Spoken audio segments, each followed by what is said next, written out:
from our experience with exponents last year. We did this in November-ish last year. All right, so we talked about rules for exponents and simplifying. And then number 3 was really from, I think, the first unit this year. Do y'all remember that? Simplifying radicals? Yeah. All right, so let's talk about number 1. The first thing we're going to do is raise each of these to these powers. So 4 squared is 16, x squared, y squared. Okay, so now we have simplified this first expression. Let's take the second one. A negative to an odd power remains negative. Power to a power we multiply, so it becomes x to the 10th, y to the 5th. Okay, so that's the first thing you do is raise everything to the powers. And then once you have it raised to the powers, all we have left is multiplication. So this negative times the 16 is going to give us a negative 16. And now we're multiplying like bases, so what do we do with the exponents? Add them is correct. X to the 12th and y to the 7th. How'd you do on number 1? Good. All right. What? Number 2. I choose to work from the inside out, so I'll simplify everything that's on the inside and then deal with any exponents on the outside. So in this one, the first thing I would do is take that a to the negative second, and move it to the denominator. So we already had an a to the 4th, now we have an a to the 2nd down there. And then this should be a 5. There we go. Now I'm going to look at what's left and simplify it. So 3 of these cancel with 3 of those and leave me 2. So I'm left with just a 3 in the numerator and a 2. I can combine these two. A to the 4th times a squared is a to the 6th. No, yes. Multiplying like bases, add the exponents, and b squared. Okay, now we have the negative exponent. So once we get to this point, and all we have is a negative exponent, what does the negative exponent do to this fraction? Flips it. So I'm going to flip it.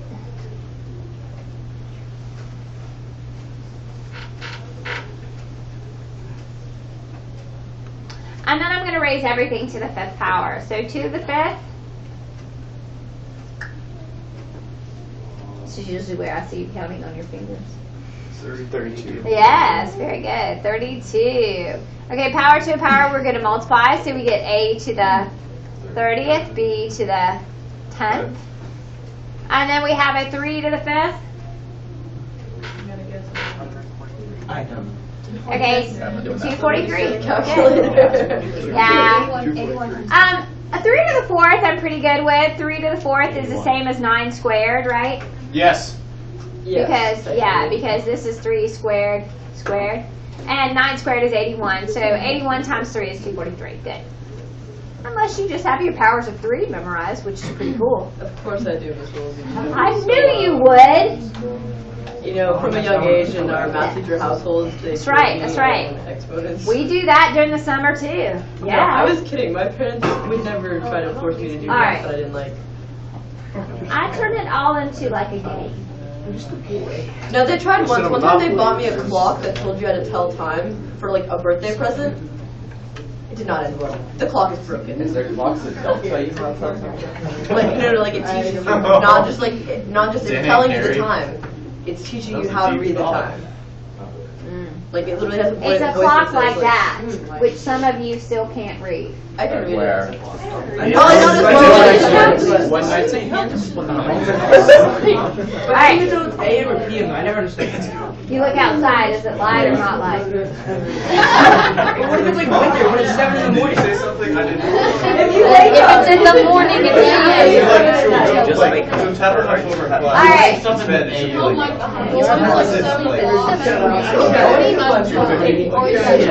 Okay, guys, come back. We don't have time to waste. Square root is the same as the 1/2 power. So when we think of this, we could also think of it this way. Raised to the 1/2 power. So we're taking half of these exponents. So the x is going to stay under, the y can come out, and we would say 7 divides by 2. Remember doing that? So the square root of 4 is 2. It comes out. The 5 stays under. The x stays under the y to the 4th. Half of that is 2. 2 divides into 7, it goes in there 3 times, and we have 1 left over. Okay, so that was last semester. Number 3 was last semester.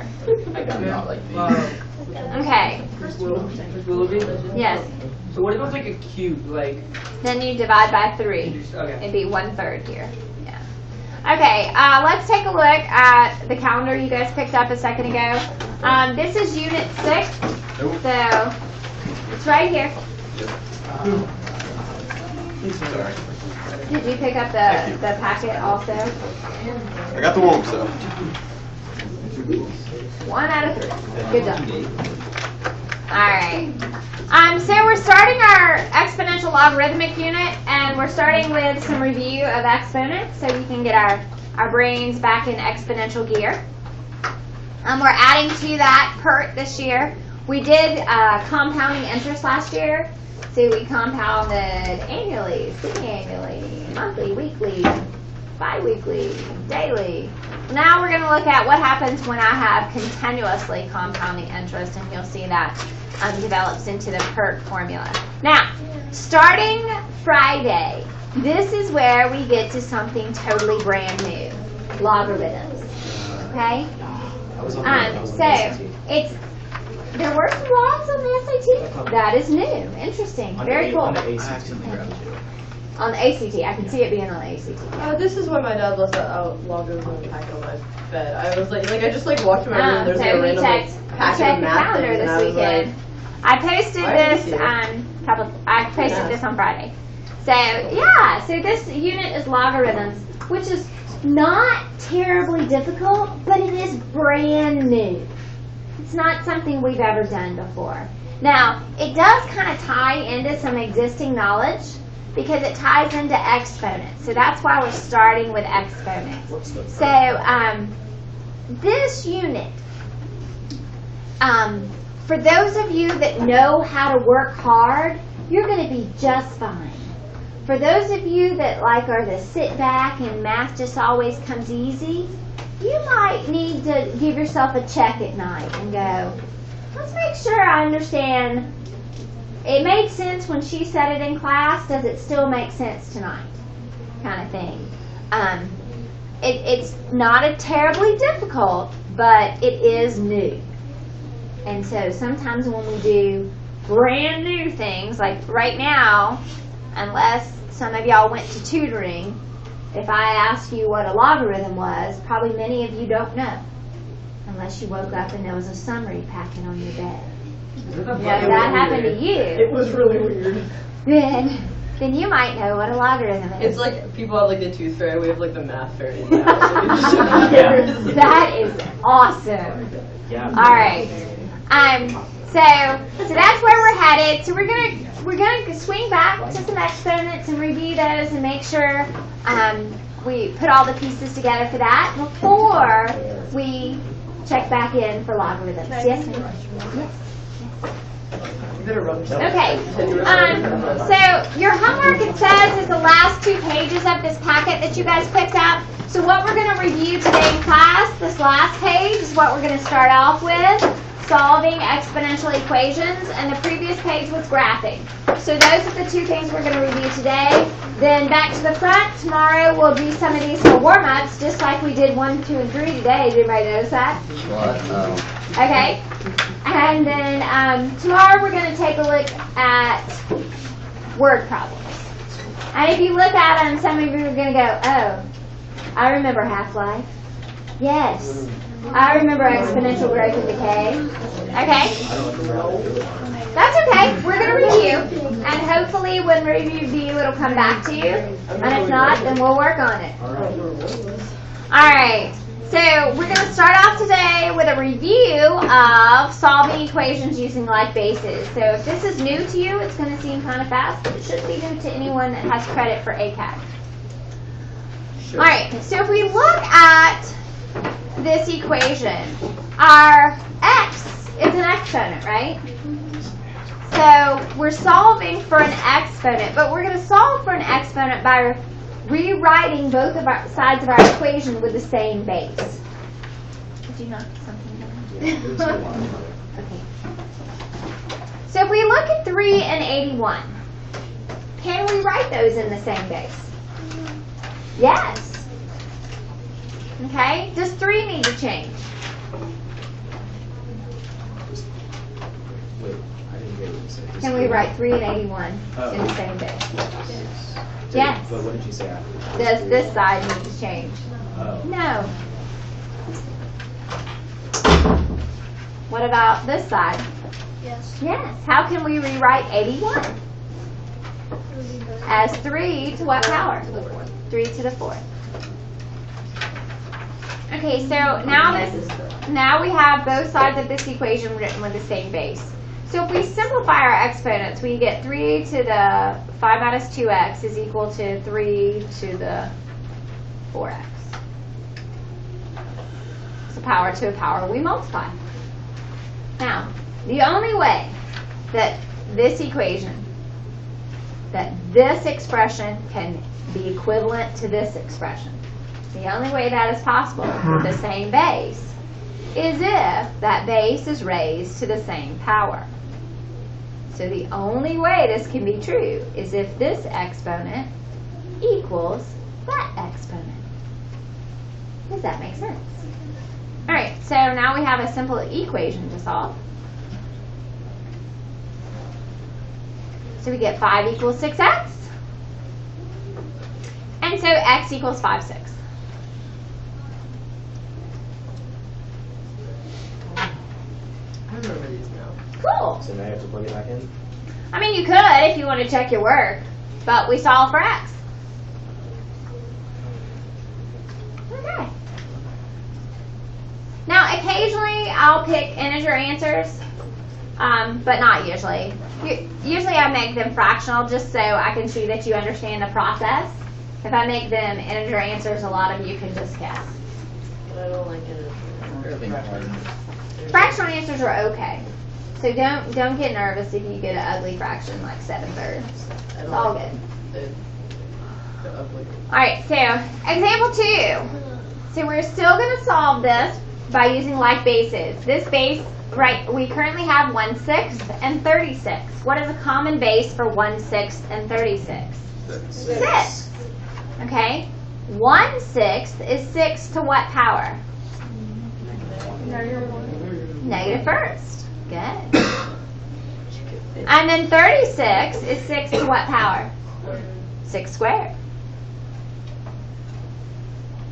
So step 1 is to find a common base. Rewrite it in terms of that common base. Now, did I change the value of anything over here? Did I change the value of anything over here? Just be aware of that. We're not going to change the value of anything. We're just going to change the base, change its form. So if we have the same base, then these exponents must be equivalent. So -1 times 2x minus 1, and you might want to go ahead and just distribute that negative, is the same as 2 times x. So -2x plus 1 is equivalent to 2x. And we solve for x. So we get 1 equals 4x, so x equals 1/4.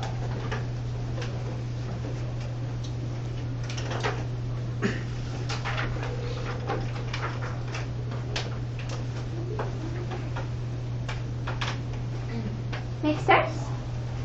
Cool. That's what concerns me. It makes sense. Yeah. The next one's going to look ugly, but it is also going to make sense.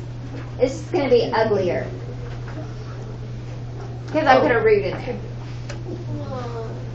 It's okay. Oh. It's just going to be a little uglier, but it's still going to make sense. Now, the reason I did this is because I wanted you to remember that the cubed root is the same as what power? The 1/3 power. So I could have presented this problem this way. That means the same thing. So what's a common base for 4 and 8? 2. 4 is 2 squared. And 8 is 2 to what power? Good. So now I'm going to do a power to a power. So over here I get 2 times 1/3, which is 2/3. a power to a power, so I'm going to multiply. So I get 6x plus 3. So once again, I have a fractional answer. It's not a big deal. So if I subtract 3 from this side, don't I subtract 3 from this side? But this is a fraction, so isn't 3 9/3? Yeah. So that leaves me negative 7/3. Okay, and I have a fraction over here, so I could multiply by 1/6, or you can think of this as dividing by 6, which throws a 6 in the denominator. Either way, we end up with negative 7/18 is the value of x. Is this what your other class was complaining about? Or was it I think at this point, they just set you guys up every day. They're like, oh, it was awful. I don't feel that way. But this is what they were complaining about? I don't know whether I don't listen to them. Or we're about to get into some deep stuff. Because I was about I was going to No, ask. the only other thing we're gonna do is graph, and you guys, if you remember graphing, shifting up and down, left and right, that kind of thing. All right, so that's probably over half your homework right there. Those kind of problems. Now, the other thing that we are reviewing today is graphing exponential functions. And with the exponential function, y equals 2 to the x, can I raise 2 to any power and ever get out a negative number? No. No. Can I raise 2 to a power and ever get out 0? No. No. No is the correct answer. Okay, so because of that, when we go to graph this function, it actually has an asymptote. And that's what we start with, our asymptote. We know it can't equal 0, and it's not going to be anything down here, because there's no way to raise 2 to a power and ever get out 0 or a negative number. So this entire graph exists up in quadrant 1 and quadrant 2. And then the way we graphed this was we did transformations. This is a parent graph, so it hasn't been shifted up, down, left, right. There's no reflections. It's the original graph. So if I think about my moves here, if I go left 1, what's 2 to the negative first? 1/2. Okay? If I go left or right 0, what's 2 to the 0? What's any number to the 0? 1. Okay? And now I've got 2 to the first. Well, 2 to the first is 2. So I'm really starting off at the origin because there was no shifting. So if I go left 1, I go up 1/2. Right or left 0, up 1. Right 1, up 2. And what I have is this exponential graph. Now, if this was modeling some type of word problem, we would call this exponential growth. We currently have a function that's increasing. We talked about domain and range a little bit. Is there any restriction on anything I can plug in for x? No. No. So it goes from negative infinity to positive infinity.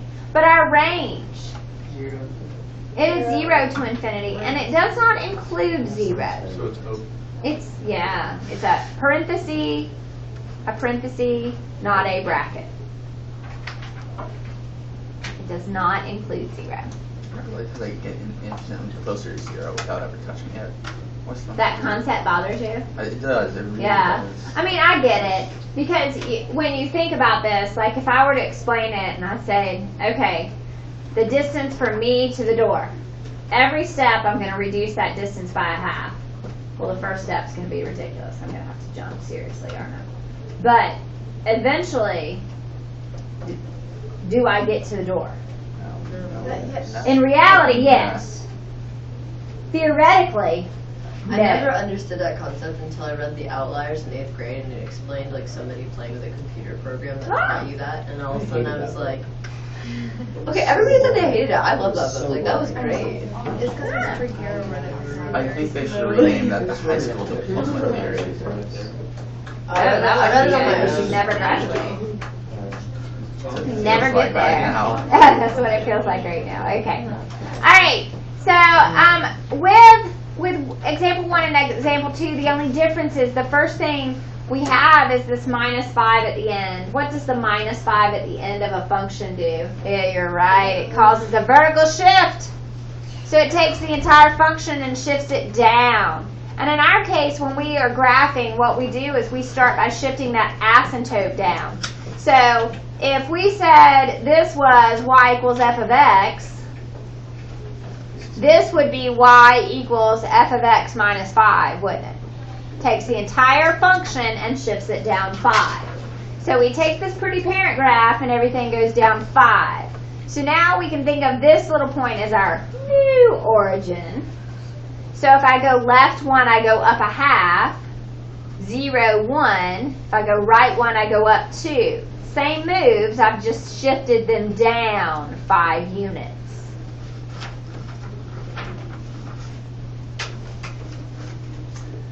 So how has it changed my range? It's -0 to to -5. Good.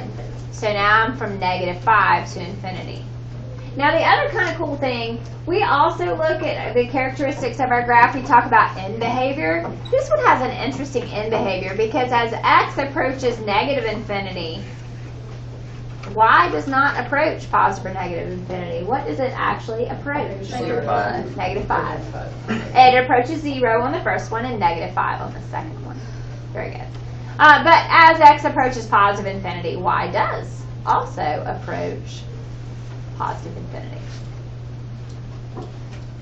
So this one has a slightly different end behavior if we're looking at the ends of the graph. Alright, so the next one.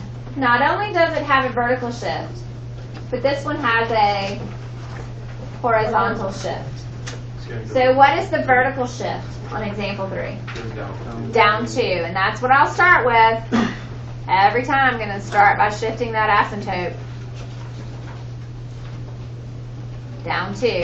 But this time, I'm starting off left 3 units. So I'm starting from right here. Now my base is still 2. So from this shifted position, if I go left 1, I go up a half. Because 2 to the negative first is a half. If I go right or left 0, I go up 1. Because 2 to the 0 is 1. If I go right 1, I go up 2. Because 2 to the first is 2. So all I did was take that parent graph and shift it left 3 and down 2. Make sense? Okay. Now, the difference between 3 and 4 is the base. My base is no longer 2. My base is now 5.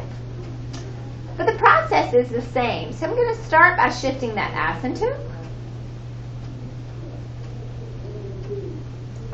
And then I'm going to start off, what does this -1 up here with the x actually do? Right 1. So I'm going to, this is where we're going to start from right here. But this time my base is 5. So I have already dealt with this part and this part of my graph, haven't I? So when I am looking at my moves, all I'm looking at is the base to the x. So from this position right here, if I go left 1, 5 to the negative first is a fifth. I'm kind of guessing. Can't really tell where a fifth is. 5 to the 0 is 1. And 5 to the first is 1, 2, 3, 4, slightly off my graph, 5. And then would it be like 25? Yeah, if I went over again, it'd be 25.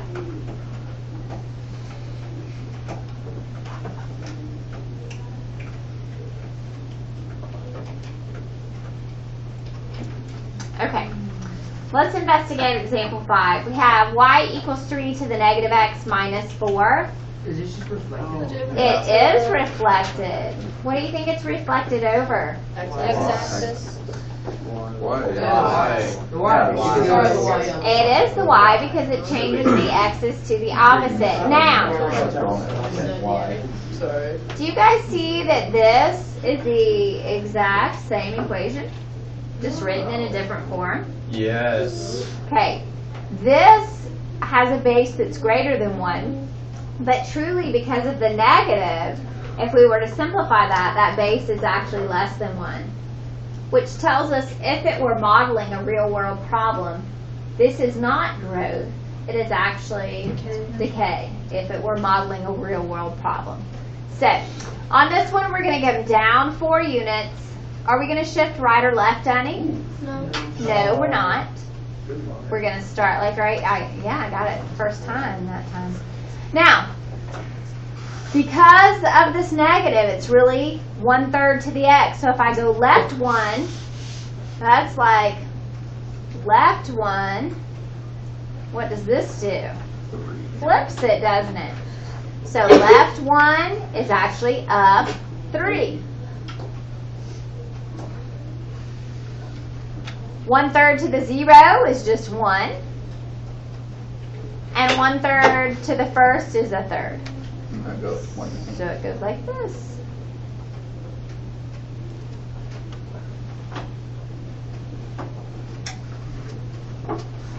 When we graph this for you, what do you want us to do? 3 good points. Alright. Yep. It's hard to tell on the fractions, but like this point and this point better be pretty and on the money. Now the other thing I could do, what if I did like a vertical stretch?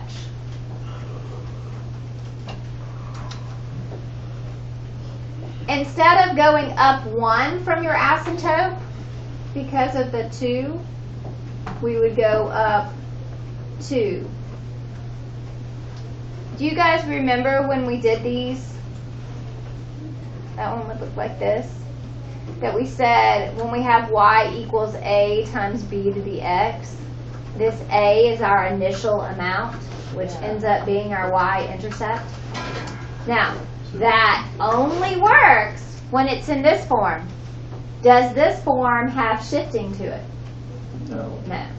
So we can't just steal this number all the time as our y-intercept, but if there's no shifting up or down, it is our y-intercept. Now, what is the easiest way to find a y-intercept if there is shifting? Plug in. Plug it in. Plug in 0. Anything to the 0 power is 1. 1 times 2 is 2. That's the other good way to find a y-intercept. Now, finding the y-intercept and noticing if it's increasing or decreasing are key to getting those matching right. So take a look at the back of that first page of your packet, because that's homework. So those are the things you're going to be looking for. Is it increasing? Is it decreasing? Has the asymptote shifted up or down?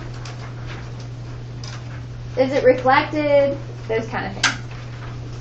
I cannot see those lines. All right, now, the one reflection we haven't done is this one. Now, this is a negative out in front. The negative out in front of a function causes a reflection over what? X-axis. The x-axis. Now, this one reflected and then shifted up to, missed it totally this time. Oh well. So, when we do 3 to the negative first, instead of being up 1/3, we're going to go down 1/3. 3 to the 0, instead of going up 1, we're going to go down 1. 3 to the first, instead of over 1 and up 3, we're going to go over 1 and down 3. And so that's what our graph, do a better job hitting your dots. That's what our graph looks like when it's reflected over an x-axis. Okay, that's it for the lesson, and you've got the rest of class to work.